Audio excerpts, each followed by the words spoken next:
Narito na ang balita mula sa GMA Integrated News. Nagharap sa isang bilateral meeting sina Pangulong Bongbong Marcos at ang Amir ng Qatar na si Sheikh Tamim bin Hamad Al Thani. Nagpahayag ang dalawang lider ng kagustuhan na palawakin pa ang ugnayan ng dalawang bansa at kanilang mga pribadong sektor.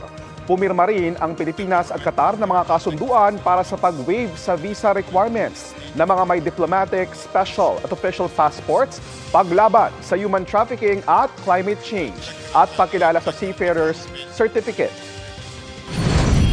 Narito naman iba pang balitang binabantayan ng GMA Integrated News.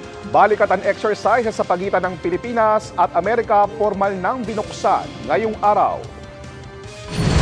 Gasolina may 55 centavos kada litrong taas presyo simula bukas. Diesel at kerosene may rollback naman. At sa 24 oras, ilang sasakyang nakaparada sa labas ng NAIA Terminal 3 nasunog. Para sa mas malaking misyon at mas malawak na paglilingkod sa bayan, ako po si JP Soriano ng GMA Integrated News, ang News Authority ng Pilipino.